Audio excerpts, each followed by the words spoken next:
We'll move now also to our third speaker. I have the pleasure also to welcome Ms. Anna Zobnina, who is the Executive Director of the European Network of Migrant Women. The European Network of Migrant Women is a Europe-wide migrant women-led organization that advocates for the right of migrants, refugee and ethnic minority women and girls, and works to combat discrimination and violence and promote equality and justice and women's leadership.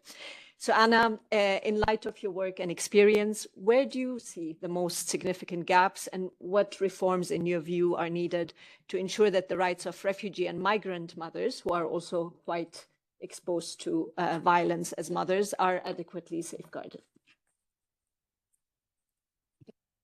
Thank you so much, Reem, for organizing this event. I cannot express enough how grateful we are for being here and for the report itself, which is not a matter of pride, I believe, for the United Nations, that it is the first report on mothers, as far as I know, the comprehensive one.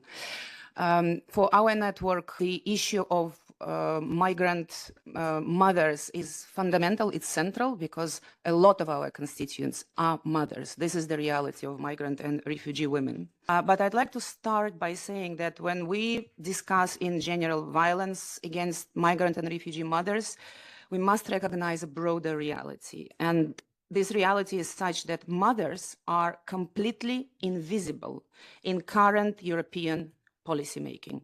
This is our area of work. We work primarily with European and EU institutions, and this is a fact. Another broader reality is that it is an uncomfortable truth, I believe, for many states to recognize it, but migrant mothers are seen as reproductive material to fill in demographic deficit in Europe.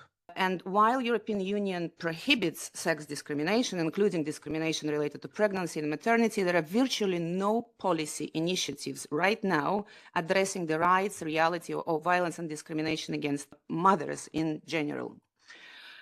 Including discrimination and violence perpetuated against them by state and non-state actors. So as such, the principle recognized in CEDAW that maternity requires specific protection as both biological reality and social function has disappeared from the EU political agenda.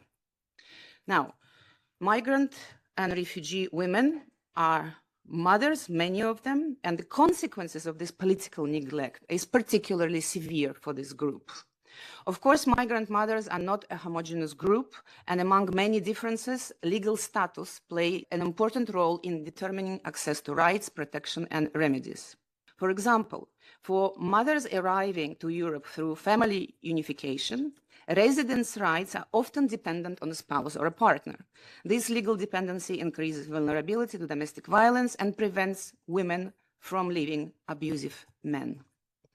For undocumented mothers, this situation is much more severe. In some European countries, maternity care is not recognized as basic or emergency health care. That means these women do not have access to hospitals when they give birth, or if there are some complications in their pregnancy. And of course, after childbirth, access to social protection, if you're undocumented, is non-existent.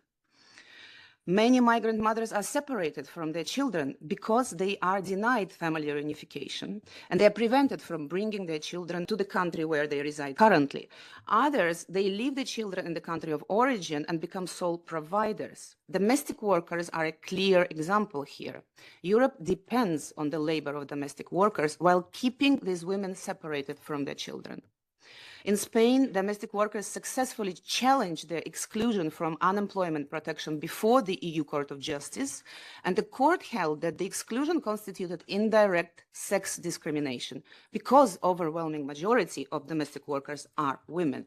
Many migrant mothers also flee, and they flee not only to protect themselves, but to protect their children. This is a very strong motivation for women to seek asylum, including asylum for their daughters, to protect them from forced marriage, female genital mutilation, sexual exploitation.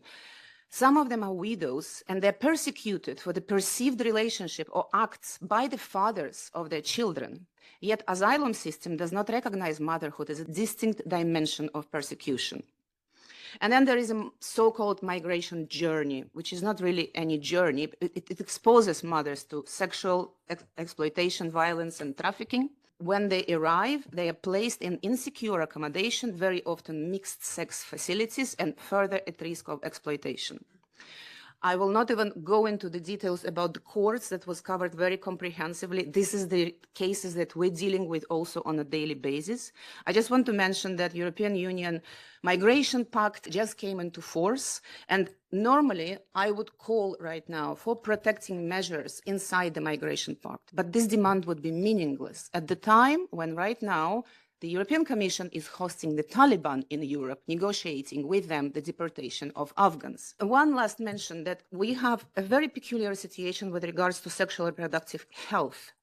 So, for example, in Malta, if a woman is undocumented and she has dependent legal status, or she has dependent legal status, and she's a mother of 3 and she would like to terminate her 4th pregnancy, she can't. Because Malta, knowing very well what a woman is, bans abortion on all grounds, and so the woman cannot leave the country. But when the child is born, there is also a possibility to erase mother from birth certificate because there is parent 1 and parent 2.